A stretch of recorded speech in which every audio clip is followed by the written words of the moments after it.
Hi, my name is Dr Chatterjee, medical doctor, author of The 4-Pillar Plan and BBC television presenter.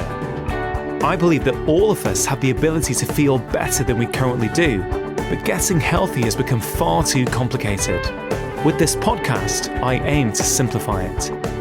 I'm going to be having conversations with some of the most interesting and exciting people both within as well as outside the health space to hopefully inspire you as well as empower you with simple tips that you can put into practice immediately to transform the way that you feel.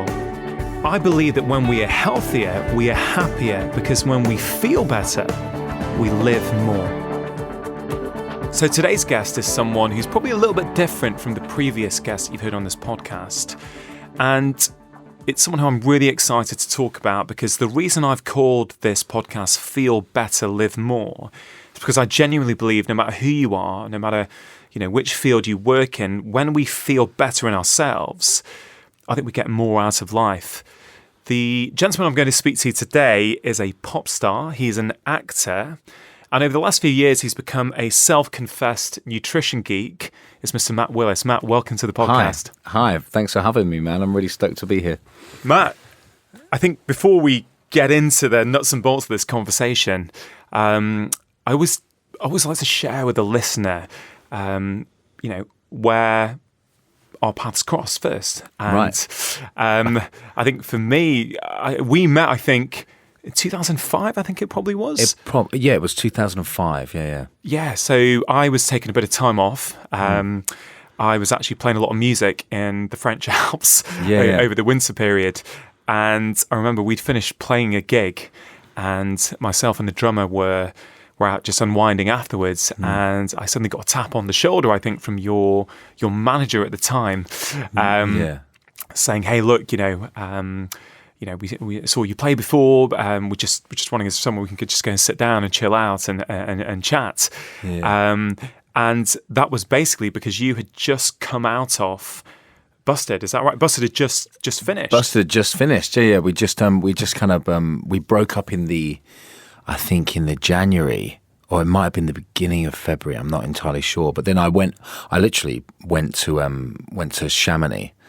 Straight away, just to clear my head, just to get away from London and kind of chaos, And at the moment, I needed taking out of London, So, but unfortunately, they took me out of London and put me in a ski resort, which was probably just as bad.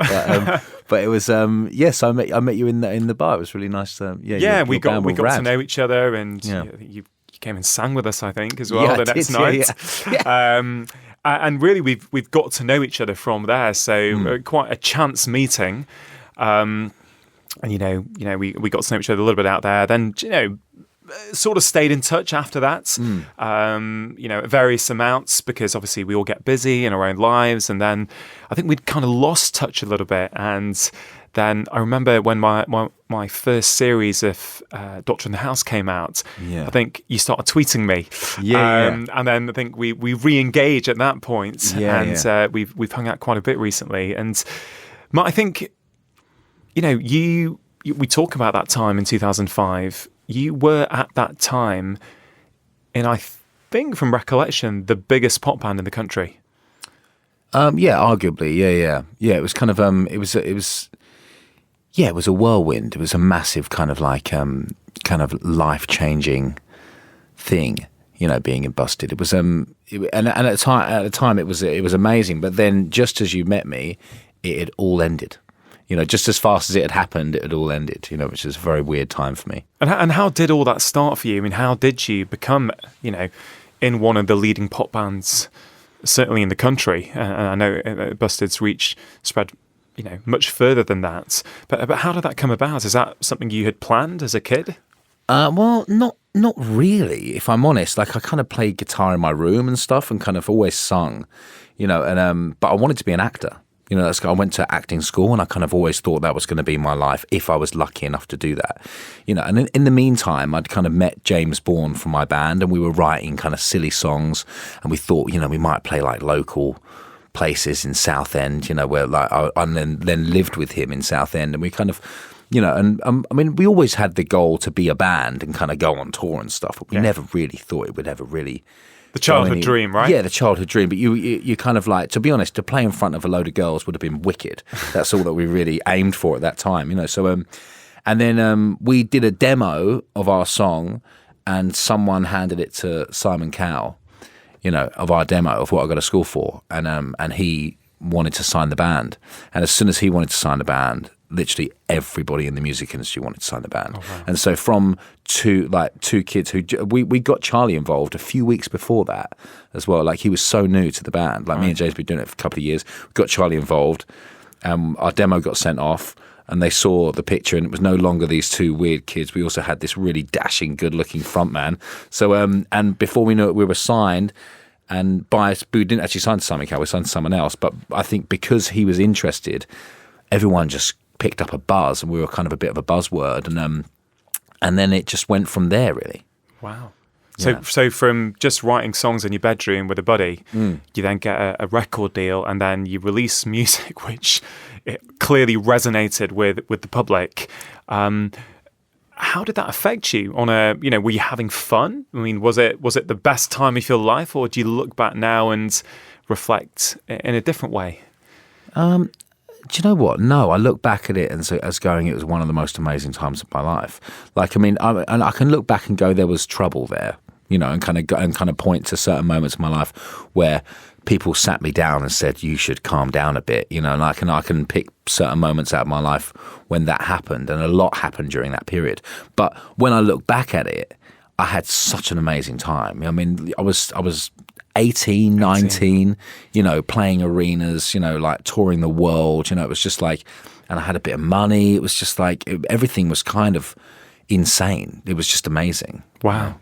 So, you know, you're a pop star, you're touring the world, and, you know, I'm sure probably enjoying life quite a lot, I guess, on the roads, you know, I think most 18-year-olds probably would do, if I'm honest. Yeah. And then it all ended. And how was that, you know, emotionally, you know, to deal with when Bus had suddenly finished? Did that change things for you? Yeah, dramatically. I think, and at the time, I didn't really realise what effect that was having on me when I think about it. You know, like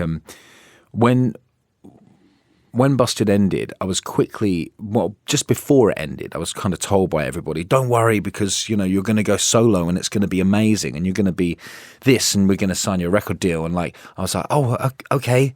You know, I didn't ever plan on being a solo artist. I'm quite comfortable being the bass player, but okay, you know, I guess I'll do that now, you know, and so that was kind of like, I think that was to kind of stop me kind of going, oh my God, my life is over, you know. But then, you know, I didn't really ever want to be solo. I didn't ever really want to make an album of my own. I loved being in a band. Yeah. And it was, and slowly but surely it kind of, without that focus and without something which I loved all day, I kind of did turn to kind of, you know, but I got carried away with a lot of different things, and you know, alcohol played a massive part in my life for such a long time, you know, and it really kind of brought me to my knees in the end. Do you think that you started drinking more after Busted finished, or when, you know, you guys were, you know, flavour of not the month, flavour of the year, flavour of the 3 years, and, you know, touring the worlds? Because I imagine that would lend itself to quite a bit of partying when you're on the roads. But how was it even harder when it all ended? Did you use alcohol to sort of, you know, numb some of those feelings potentially? I think so. I mean, to be honest, I was always a party boy. I was always the one out of the band who was up the latest, but I'd also be up first in the morning, and I was quite good at kind of doing my job, you know, making sure that I was there, you know, but I was definitely the wild kind of crazy party guy, you know. But to be honest, towards the end of my drinking, it became more a problem of necessity rather than just to kind of numb feelings or to get out of my own head. It was kind of I became super, you know, addicted to alcohol, you know, and it was kind of a point where I couldn't go a period of time without drinking because I felt like I was going to die at points. You know, it was just the shakes and the kind of anxiety that came upon me. It was like a physical withdrawal from alcohol every time I stopped drinking. So, and did that just sort of build up insidiously over time without you even realising it? Yeah, I mean, there was times when I knew what I was doing. I knew that I was drinking earlier in the day. You know, that was the biggest one for me. Like, I never thought I had a problem with alcohol because I don't drink in the morning. Yeah. You know, like that's what alcoholics do. And suddenly I was drinking in the morning. You know, it was kind of so everything. You know, I hear this a lot in kind of in fellowships that I belong to now. You know, I kind of hear that. You know, you say, I will never do this, I'll never be that bad, and then slowly but surely you do those things and you are that bad. You know, so it's a progressive illness, I think. So what happens from, you know, you being in that moment, in that dark place where you are, you know, over relying on alcohol, as you, in your words, an alcoholic. Whereas now I see you as somebody who's very, very health conscious, who's very much into nutrition. Yeah. What happened? Well, to be honest, I mean, this is the thing. Like, I think along the way, like, I haven't drunk alcohol for 9 years now, but along the way, I've kind of come to a conclusion that I have, you know, I don't really have a problem with alcohol. I find that as a symptom of my illness of addiction in a way. You know, I kind of find that I just have a certain thing within me that if you can become addicted to something, I'm most probably going to become addicted to it. You know, so I've picked up so many different things along the way, like you know, and kind of had to deal with them as they come. You know, but I think the best one I picked up on was kind of trying to look after myself. You know, and kind of I think it got to a point in like 2009 where I just looked a mess. You know, like I'd kind of been sober a little while, and I was not drinking, but I still looked awful. And I was like, I still, you know, I stay up as late as I possibly can, you know, like just watching rubbish, and I eat terribly. But and then I thought, right, I'm going to start looking after myself a little bit more. So I started going to the gym and going on the treadmill like everyone does, you know, and I did that, and I'd have my Lucozade before I went in, you know, and I'd kind of come out and I don't know what I was doing at the time, but it was just I was just eating terribly, you know. But I thought that was what was supposed to be good, you know. And then someone at my gym gave me a copy of Rob Wolf's Paleo Solution, wow. And I literally started reading it that night. Like, he gave it to me, I was like, oh, I'll read this. What's this about? You know. And I read that book, and it just resonated with me, and I was like, this just makes perfect sense, you know. Obviously, you know, Pringles and Lucozade are not the best diet for me, you know, like so that book, literally I became obsessed with that, and I became one of those really annoying paleo guys who knew everything and told you everything you were doing wrong for quite a while, you know. Told everyone who you came across, hey, you got to read this, you got to do this, exactly, you got to do this, you know, gluten is the enemy, wow. You know, and I was really that guy, you know, for a long time, you know. But and slowly but surely, you know, like I've changed certain things and tweaked certain things, and kind of, you know, and then I fall off the wagon a little bit every now and again, you know. But I think those principles, you know, of kind of just eating what humans should eat, just eat real food, really is what the message is, you know, is eat food, you know, and that has kind of really stuck with me and really helped me. It's fascinating to hear you say that, Matt, because, you know, one of the most frustrating things that I come across as a medical doctor who's trying my best to, you know, help create a shift in thinking in public health, as, you know, how we all look at ourselves, how medicine is practiced also in terms of really looking for the root cause of problems rather than suppressing symptoms with drugs, which is what I find we do a lot of the time these days. There's a lot of divisiveness on the internet over, you know, is it paleo? Is it low fat? Is it vegan?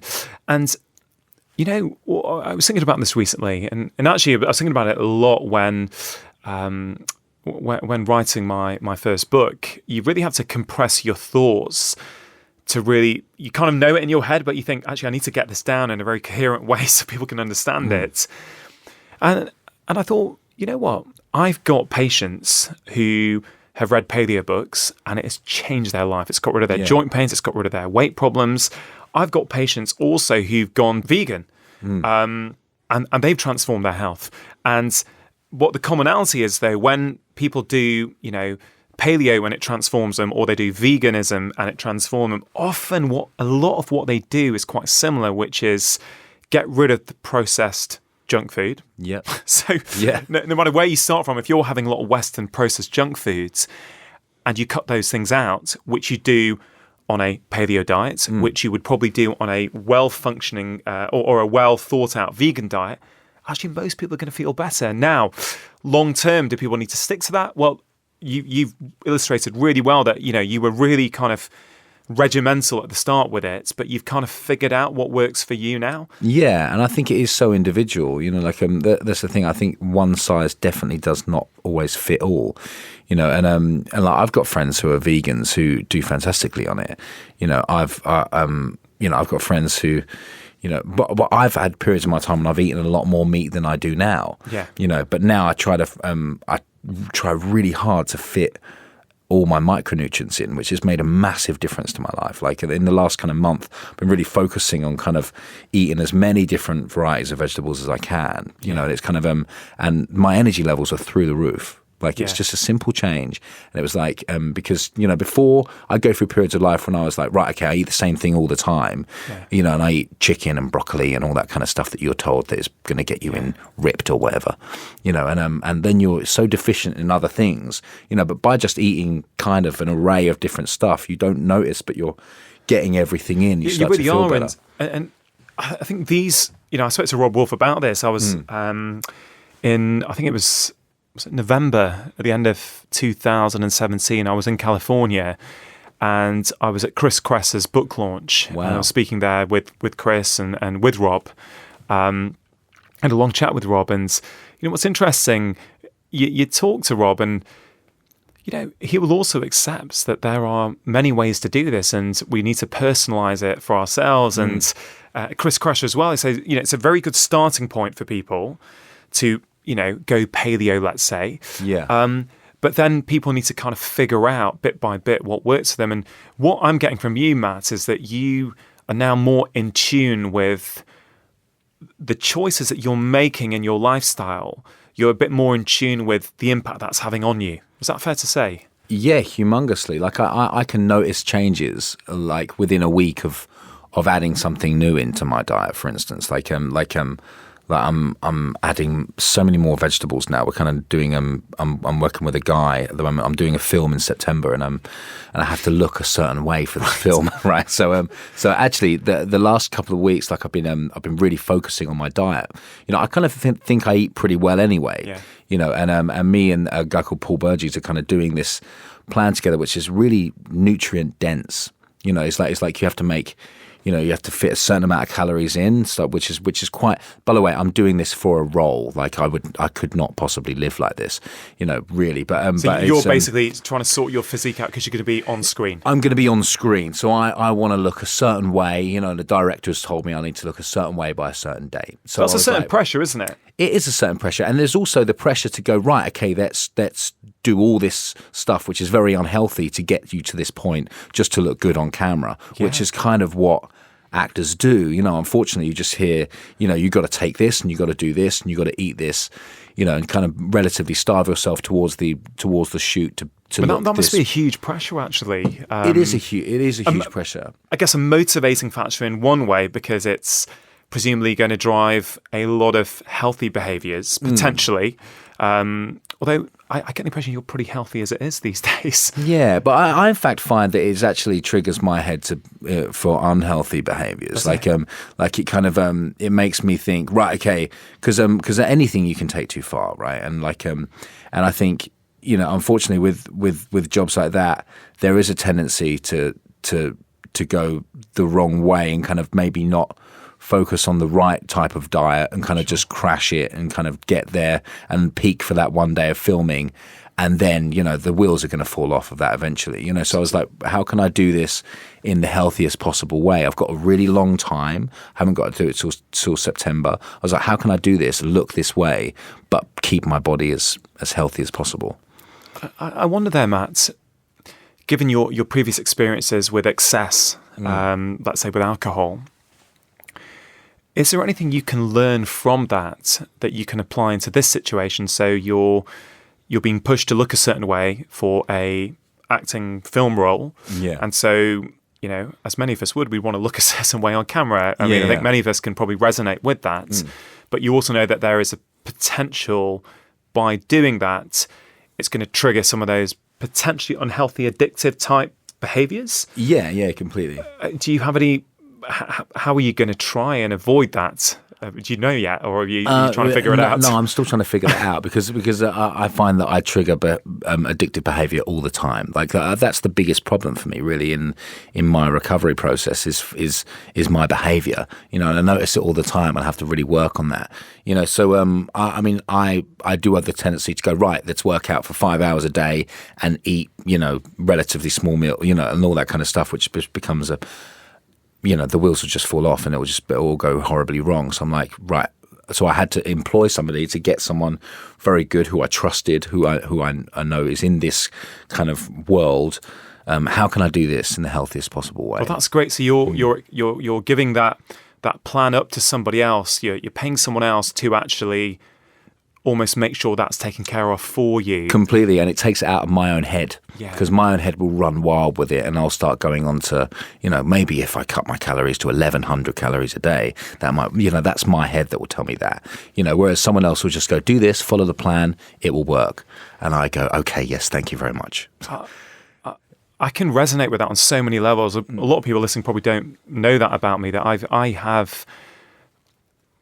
my good friends throughout school, throughout university will tell you that I've got a very addictive type personality. Right. That, if I'm doing something, I'm all in. Yeah. I can't just sort of dip in and out. I'm either doing it or I'm not. Yeah, completely. And, whether that's partying in my 20s, whether that is, I'm going to get fit now. I remember I hadn't swum for about 5-6 years, and suddenly I thought, well, I'm going to get really good at swimming.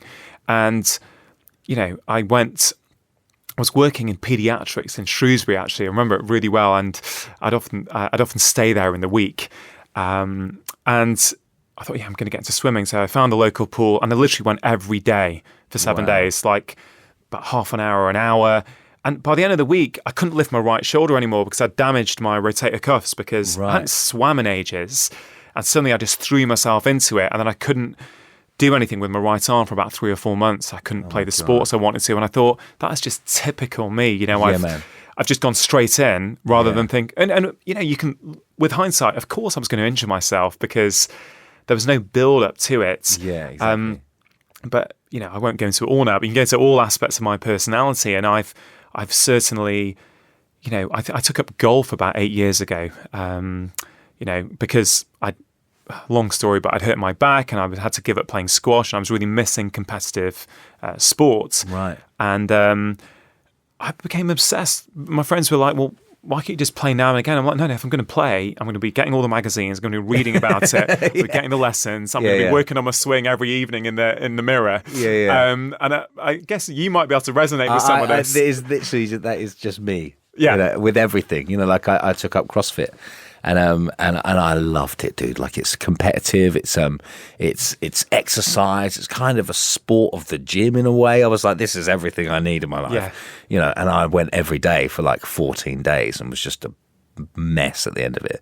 But what's interesting for me over the last 4 years, I've had a certain element of media exposure, and I probably had to sort of look deep inside throughout that time, whether it's things you don't like reading on social media, whether it's a press article about you that isn't accurate and, is ripping off another article, and, people then commenting on things that actually you never said in the first place. Yeah. And I've had to really process all that because, I'm quite soft-skinned, really. I'm a doctor who's trying my best to help as many people as possible in as harmless a way as possible.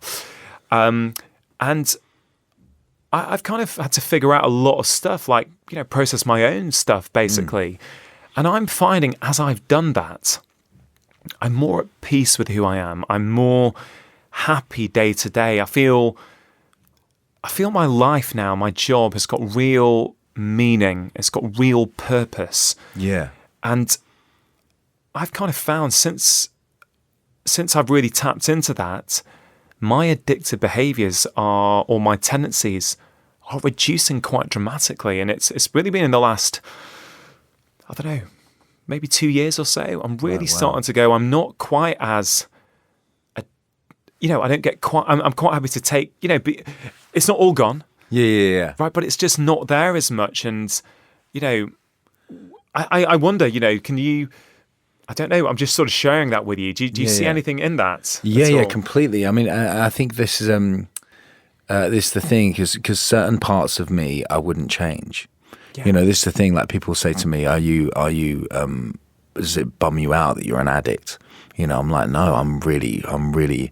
I've learned to love that part of me in a weird way. Do you know what I mean? I don't like what happens because of it sometimes. You know, but I there's also some benefits that go with that. Like I think I'm the way I am in my work because of this, you know, and I get a lot of benefit out of that. And I am, you know, like there's certain parts of me which I like. And also I like the man I am today because of the work that I've done within recovery to feel this way. You know, I would never have known this about myself or been so necessarily comfortable about certain areas of my feelings if I had not have done the work, which happened from me walking into certain rooms and saying, "Hi, I'm Matt, I'm an addict." You know, so which takes a lot of courage, I think, for people to kind of say. I think that's a big step for anyone with a problem with drink or drugs to kind of come to that conclusion for themselves. How is it for you now, saying that in front of me, not in a room, let's say, with other people struggling with addiction? Yeah, I presume back then it might have given you, I'm guessing, anxiety or palpitations, just the thought of saying it. Yeah. Are you completely at ease with that statement now? Oh, I'm completely at ease with that statement. Yeah, like, I mean, it took a long time for me to be completely at ease. And to be honest, it for a while, it depended who I was talking to when that would come up, you know, like it would be, like if I ever went out, like if I went to an event or something and someone would offer me a drink, I'd always say, "No, I'm driving." Yeah. You know, because it was just an easy get out, you know, like, "Oh, you can just have one." No, I'm fine, thanks, I'm driving.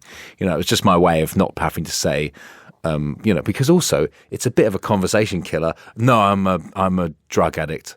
You know, like I can't have a drink. It's a bit much to take on. So I was like, what can I say here to get away from this? But now I just go, "No, I don't drink." You know, and like people will go, "Oh," and I say, "No, it just doesn't suit me." So you become that much at ease with who you are that you're happy saying that now. Yeah, completely. And I think the more open we are about it, the less of an issue it would be for people.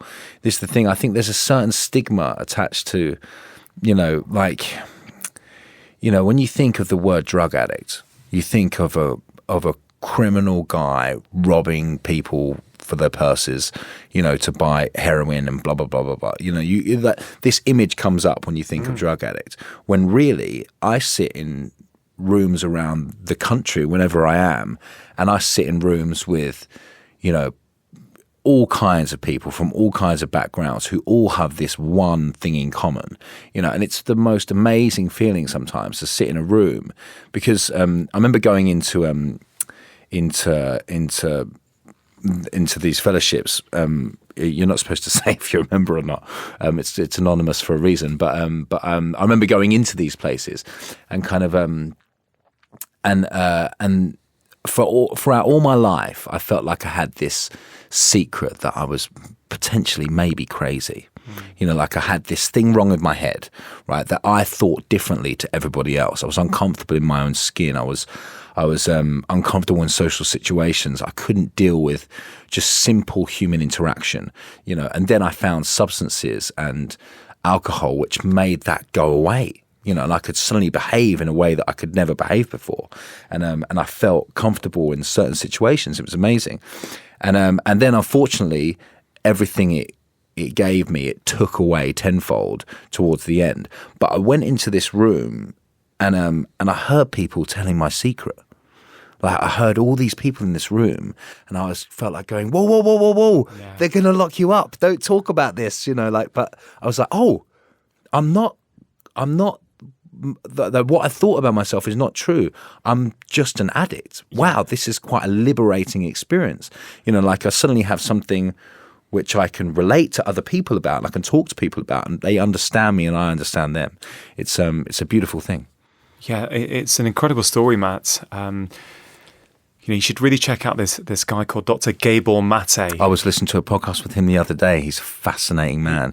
I had the immense pleasure of seeing him speak back in that California trip back in November, really well. And asking him some questions at the end. And I really think he's onto something. And he says the way as a society that we treat drug addicts is outrageous. He says because these any addiction is actually, I mean, he puts it down to some form of trauma in childhoods. And, I guess some people will find that controversial. But I think he's onto something actually in terms of that we're using addictions, whether it's drugs, whether it's alcohol, whether it's sugar, right? Because a lot of people, they've got emotional reasons why they're eating so much sugar. Yeah, completely. Myself included in that. Absolutely. I think many of us are, which is why we find behavioural change so hard. Yeah.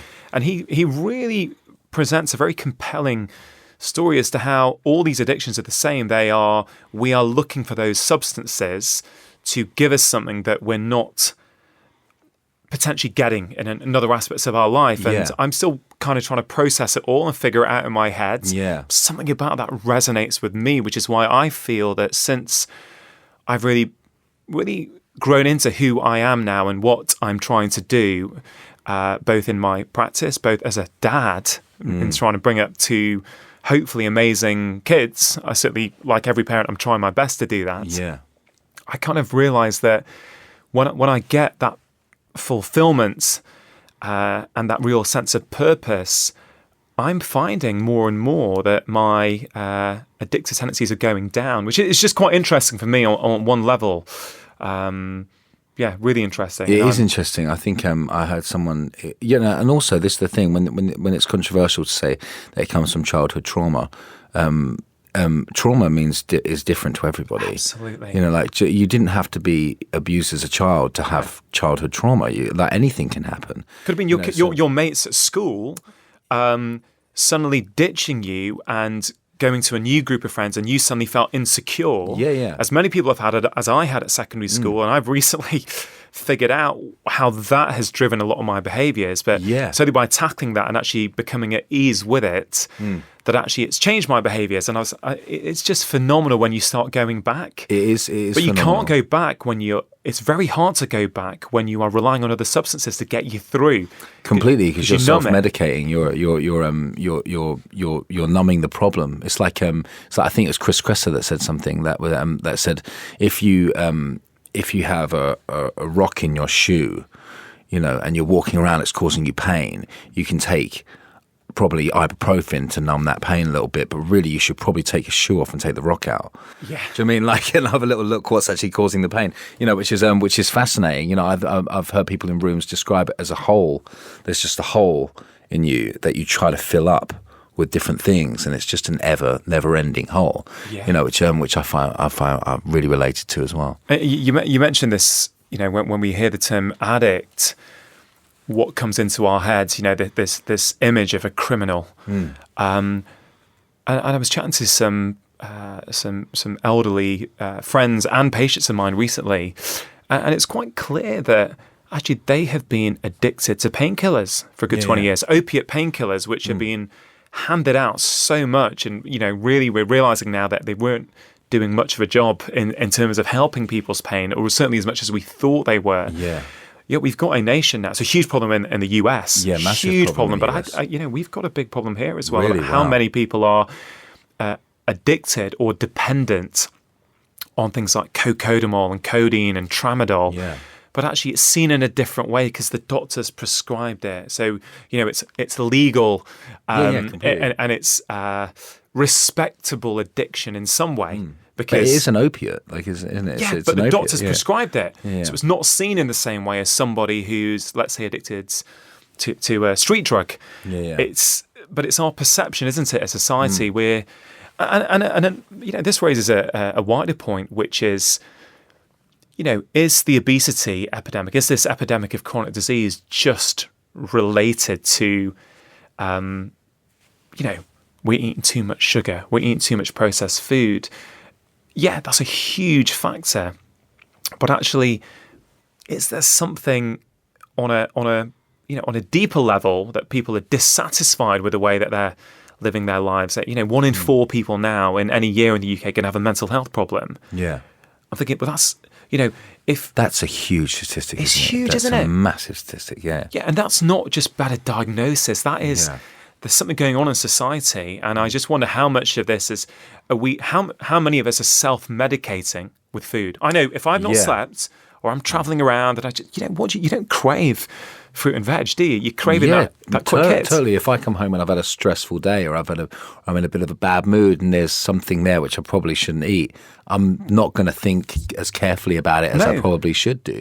And that's the thing. I mean, the thing is that like when you think about drugs, like cocaine and heroin and marijuana, I suppose, and prescription drugs are available to anyone who wants them, right? It's just certain people find them.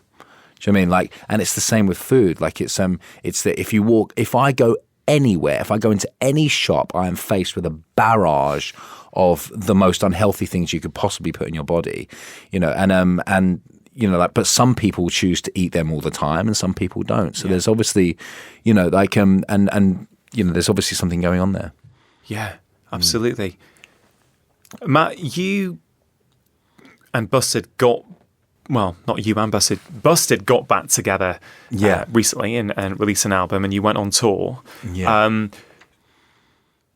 Going on tour is an environment where you're away from your house, you're away from the things that make it easier to control our behaviours when we're at home.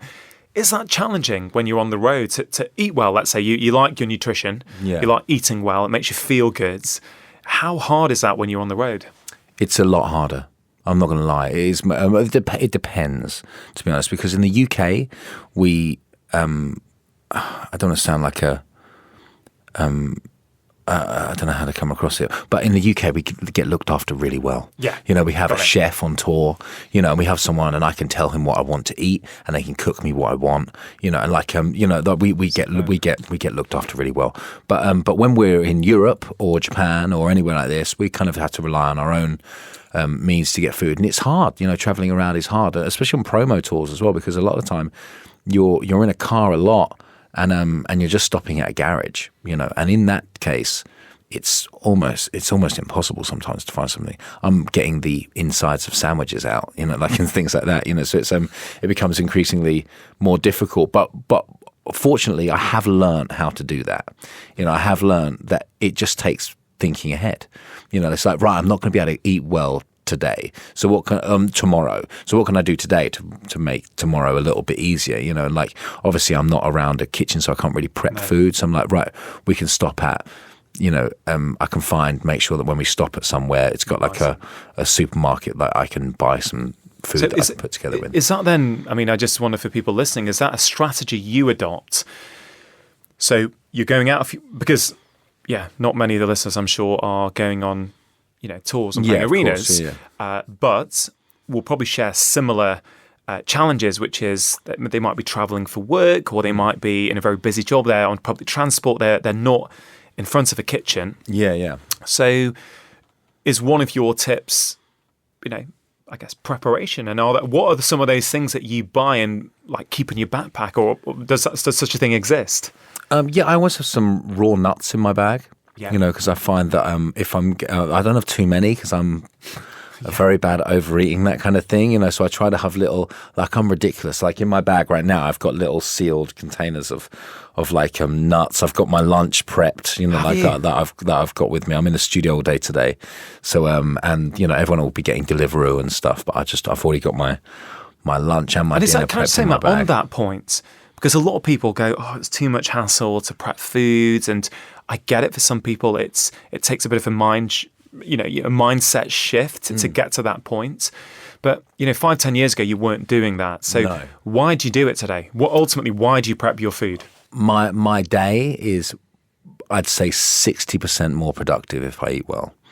Which is massive. Like, I can get by and I can do a day if I just have to grab stuff. Like, for instance, if I ate, I wouldn't, but if I ate a KFC for lunch, right, for instance, or another fast food chain, I would be okay. I wouldn't fall to pieces, but I wouldn't feel as good as I do, and I wouldn't be able to work as well as I work, and I wouldn't be able to give as good input into the music making process as I'm going to make. Even if it's a margin of of 5%, that's still not good enough for me, you know. So so do you actually think not only does it make you feel good, it helps you perform better?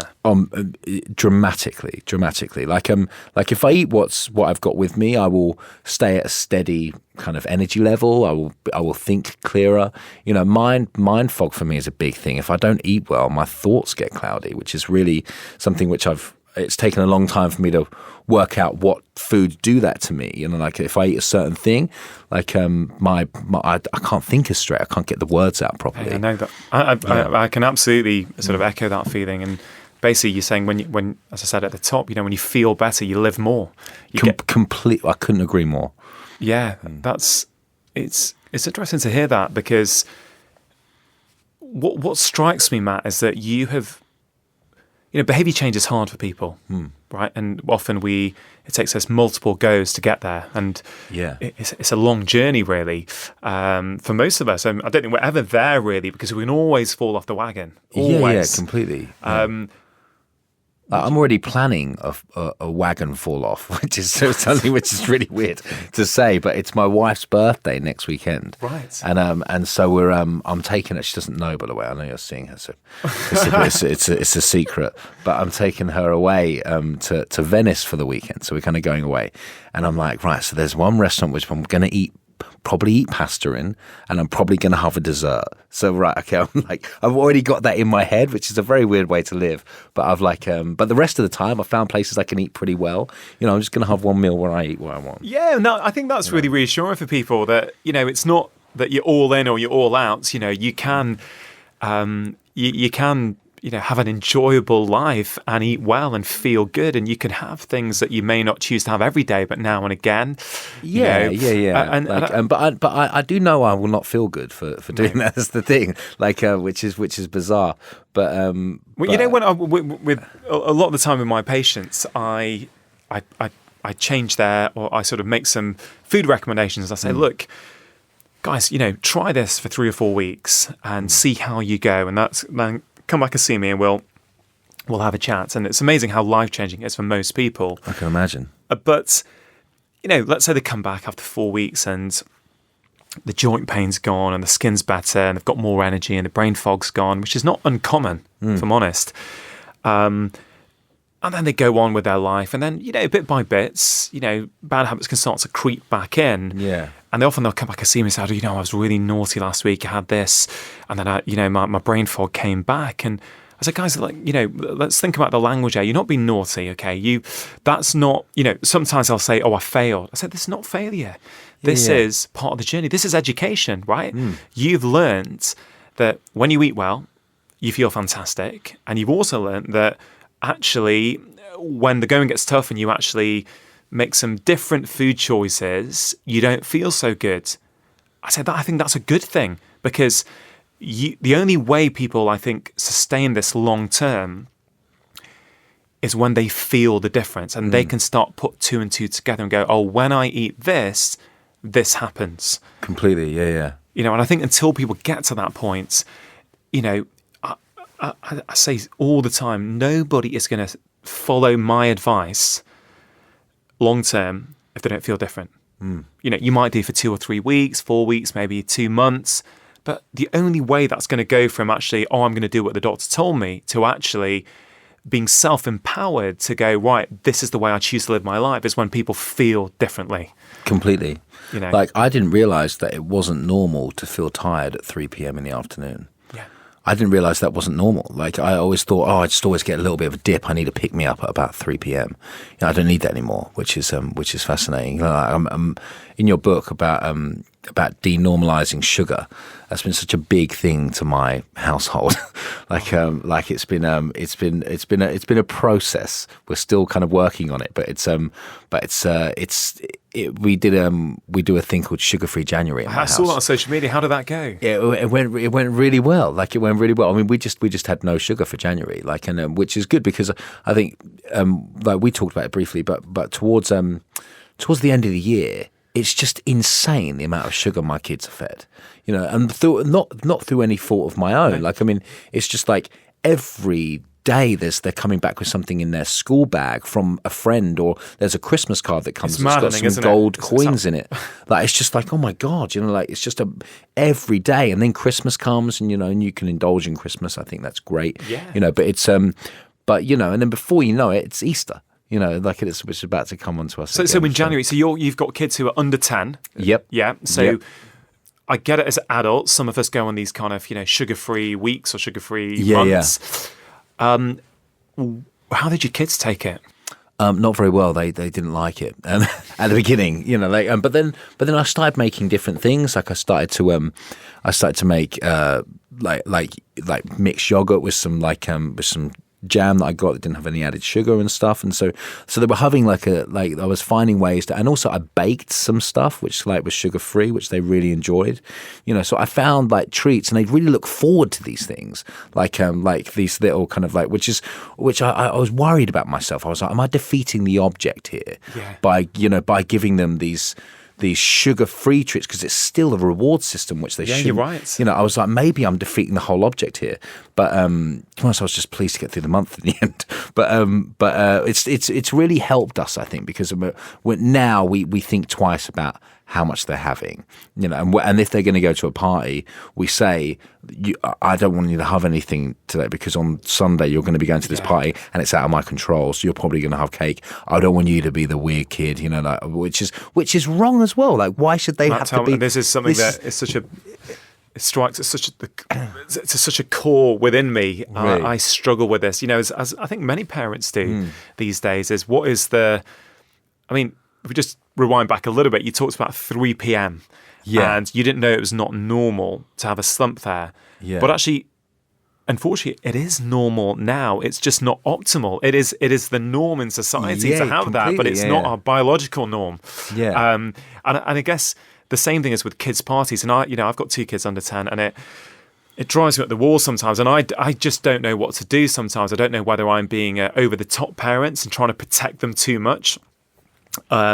Because I've gone through periods where I just thought, God, I know what this does to your body. Why would I want to put that into you? Yeah, completely. And as they get older, you can't control their environment as much as you can when they're smaller. Once they start going to school and parties, and then one of the big problems I find is that if you're trying to be a healthy parent in 2018, certainly in the UK, I think you potentially risk sometimes making your kids a social outcast, because and I really struggle with that. Yeah, so do I. This is the problem. I've had so many conversations about this with people in my family, about look, I know they're going to the party and I know they're going to be giving them McDonald's, and I'm refusing for my kids to eat that food. So I've told them they're not allowed to, and they're like, people are like, well, then they're going to have to say to the people, I don't eat that, and that's gonna. I'm like, I'm fine with that,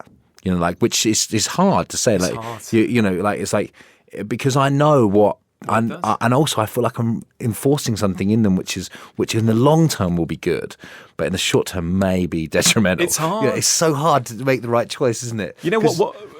Sorry, go on, Matt. Because is one McDonald's gonna hurt them that dramatically? I'm like, well.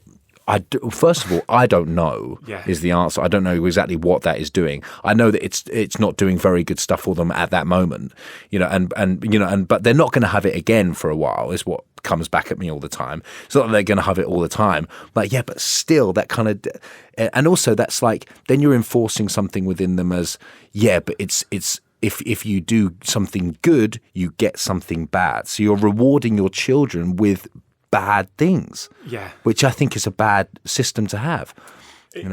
It's a challenge. There's no doubt, and I try and promote the best behaviours of my kids as I can. But I worry sometimes when I'm going over the top with them, and a lot of people will say, kids are allowed treats, but I don't dispute that. What I struggle with is the fact that treats and sugar have become the absolute norm. My view is, personally, and I guess this is a little bit controversial, but I've been doing a lot of work with Jamie Oliver's team over the last few months, looking into schools and trying trying to assess how we really make an impact here. And we all kind of agree that schools should be what we call healthy zones.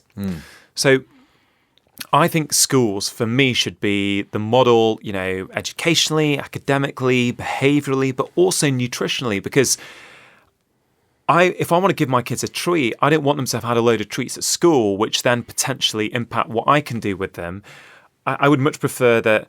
I think it's just, again, I've got to be careful not to put my view. Well, this is my view. My view is that actually schools in general should be healthy zones. If parents, how they choose to bring up their kids, what they choose to give them, I think that should be up to parents. A lot of people talk about nanny states, and I get all that. So I think parents should absolutely have the autonomy to do what they choose to do with their children. Yeah. I just don't like how, the way it is now in schools, in many schools, and I appreciate many schools are trying to change this, and schools are under a lot of pressure. I do understand that. But I think we do have an issue where, 1 in 5 children start primary school in this country overweight or obese. By the time Is that 1 in 5? But by the time they've left primary school, it's 1 in 3. Oh my God. So you got to say, on one level, something ain't working. Yeah. And it's an incredible challenge. You said, what does this stuff do to you? I think what a lot of people don't realise is that, when we have, let's say, a fast food meal, you can measure, if you take your blood about an hour later or 2 hours later, you can measure levels of inflammation in your body have gone up just from one fast food meal. Now, look, many things we do cause inflammation, right? I'm not saying long term necessarily that's an issue, but we know that you can have a whole food, colourful meal full of really good sort of lots of different colours and some broccoli, some whatever, just like a rainbow salad, and you won't get that same rise in inflammation as you do, let's say, when you go to a fast food and have a burger and fries. And we realise that actually, literally, every time we have that, we're inflaming our body. Now, we've got to take a balanced perspective, now and again. It's not the end of the world, I'm sure. Yeah. But what I worry is when they get a taste for this stuff is, if they get a taste for this stuff, are they going to want it more because they know what it can taste like? Yeah, completely, yeah. And that's, That's a worry, isn't it? It is a worry. Yeah. But And it's also, it's that, sorry. No, go, Matt. It's also that thing, it's that reward system thing, which is worrying to me, which is like, it's like, oh, you've done a good job, so you deserve something that is sweet, exactly. Yeah. Which is like, so it's just an ongoing thing, isn't it? My wife and I, we're really trying our best to change the wording that we use at home. We're not perfect. We're certainly trying. So, then doing something great, we're trying to think of other things to reward them with, like that book you wanted. Let's get the shop and let's buy that book now. Right. Wow. We've only just started. We're just trying to alter rather than it be, oh, I've done this, give me something sweet now, because that then becomes conditioned, doesn't it? It really does, and I notice it so much. Did you notice a change in your children throughout January? When we'd had December madness, as it were, with all the treats everywhere and Christmas. When you had cut out the sugar for the duration of January, I'm really interested, both for yourself but also as a father. Did you notice anything different with your children? I noticed a less manic behavior sometimes. It's not like my children are, I'm sure every parent says, but my children are pretty well behaved, are pretty great kids, but sometimes there can be a mania that arises between them. That can be, just like, which is just an influx of, I think, sugar, so I didn't see any of that. But what I noticed the biggest effect on my littlest one, if my little one is 20 months old, and if someone gives her sugar, it's a dramatic effect, and it can be said, oh, it's only one biscuit. And I was look at the size of her, right? Yeah. If I was to eat a biscuit in comparative size to her body to a biscuit, I'd be looking at like a bin lid biscuit. Do you know what I mean? It's a good point. I've not thought about that. It's so huge, the amount of sugar she's putting in her body for how tiny her body is. Yeah. But it's just normal to just give her a biscuit, and you give her a bit. That's such a massive amount of sugar for her size. Yeah, incredible. Yeah, I don't. You're right. Actually, I've never thought about it like that, and the proportion. In relation to our weight and our size. Yeah. I mean, it's just it'd be like eating a bin lid sized biscuit. It'd be humongous. What difference did you notice in yourself from sugar-free January? Yeah. What's I have a really bad relationship with sugar. Like it's all ties into addiction. You know, like if I have it, I behave differently. You know, I find myself craving it and doing things that I did when I had alcohol and drugs in my life, but I do it with sugar. Like I'll find myself in the biscuit tin at 9:30 p.m. You know, like, and I'll be eating them on my own. You know, so no one sees me. Do you know what I mean? Like this is behavior which I do not want in my life, and it's ridiculous, and I hate it. So I try now to not really have any.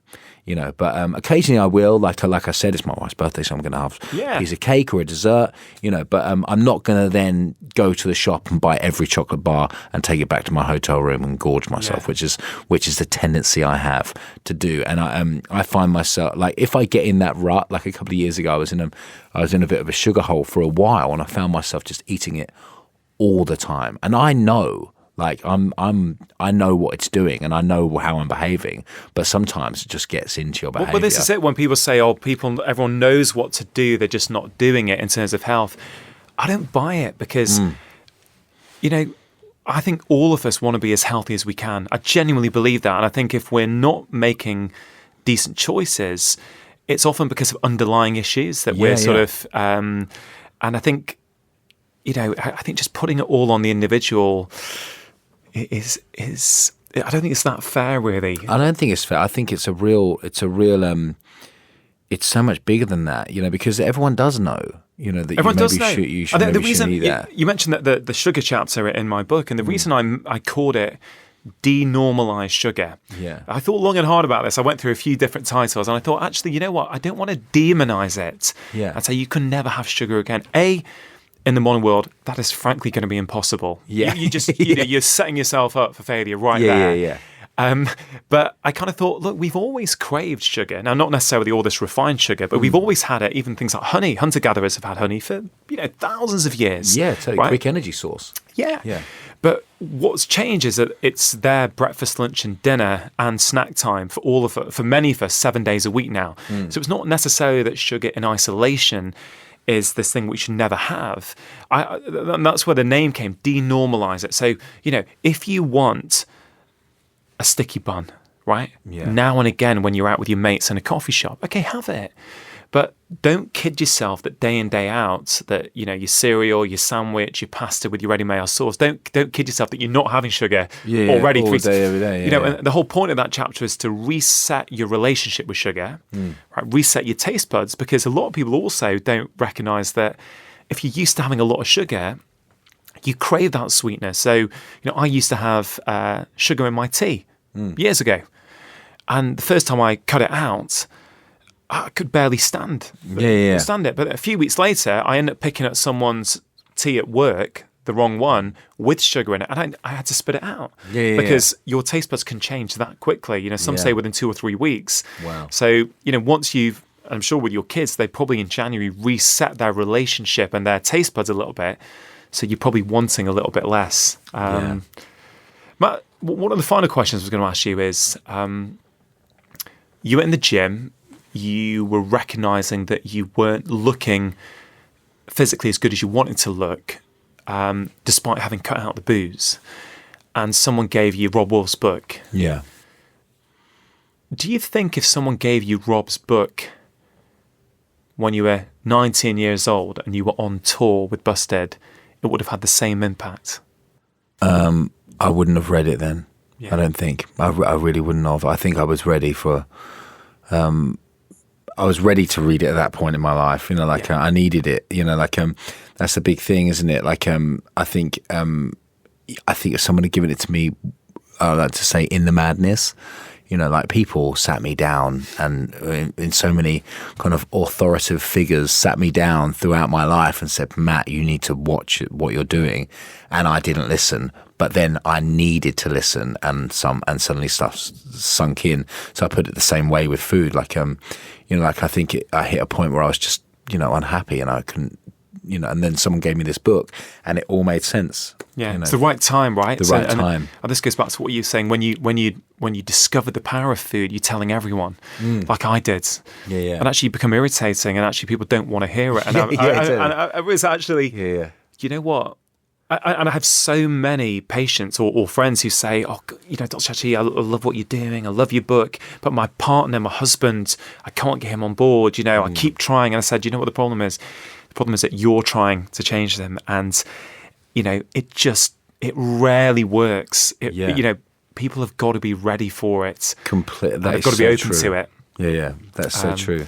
And hopefully eventually they will, but they'll come to that conclusion themselves, I think. Yeah, and I say to people, just try and be the example. Don't get all evangelical about it. Don't sort of overly preach about it. Just get on with your stuff. That's what I do when I'm out for dinner. I just choose my healthy food. If people don't want to have it, I don't comment.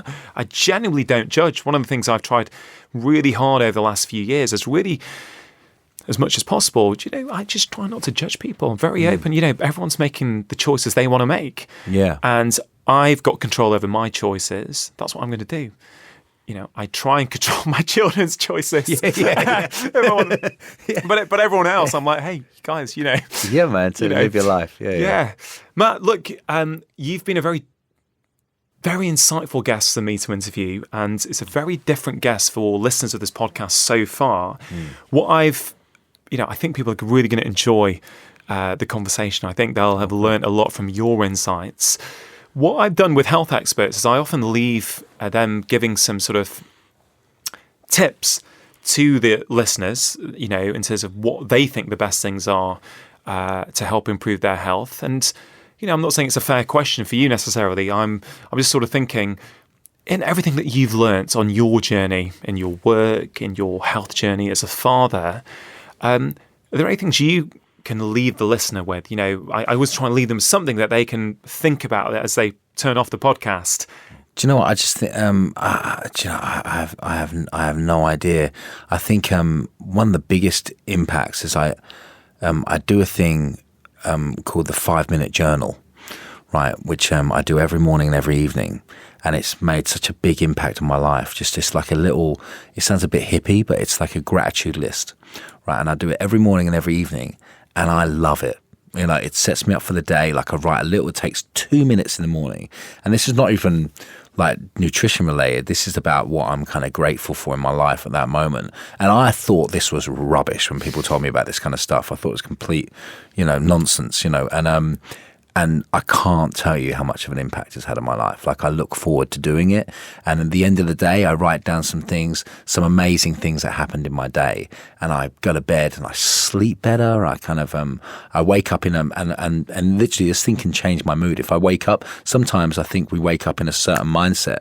I don't know why, but this little thing I can do 2 minutes in the morning, 2 minutes in the evening, and it changes my mood and changes the trajectory of my day.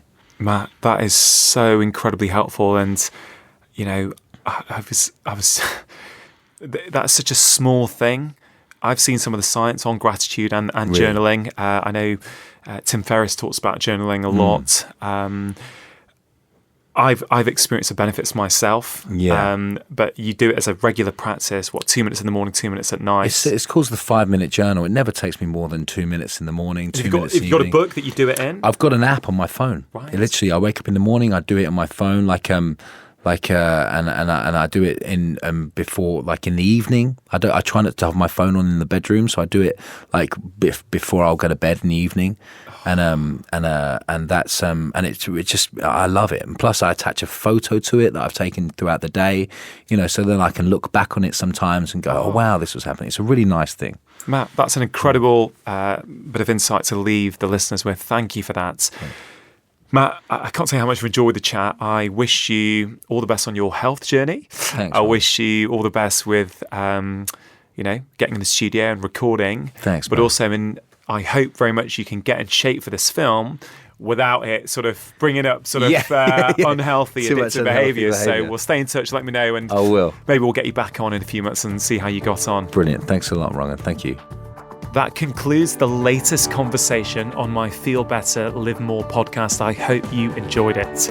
If you did, please do take a screenshot of this page on your phone right now and post it on social media. Please do tag me on Instagram stories, Facebook and Twitter, and please do use the hashtag #FeelBetterLiveMore. I want this podcast to help transform the health of as many people as possible. So if you could also leave a 5-star review on iTunes or wherever you listen to your podcasts, that also helps me spread this message further. I'm always open to more suggestions. So again, please let me know on social media if you've got any more suggestions on people you would like to see me interview on this podcast. Thanks for listening, and I hope you can join me next time.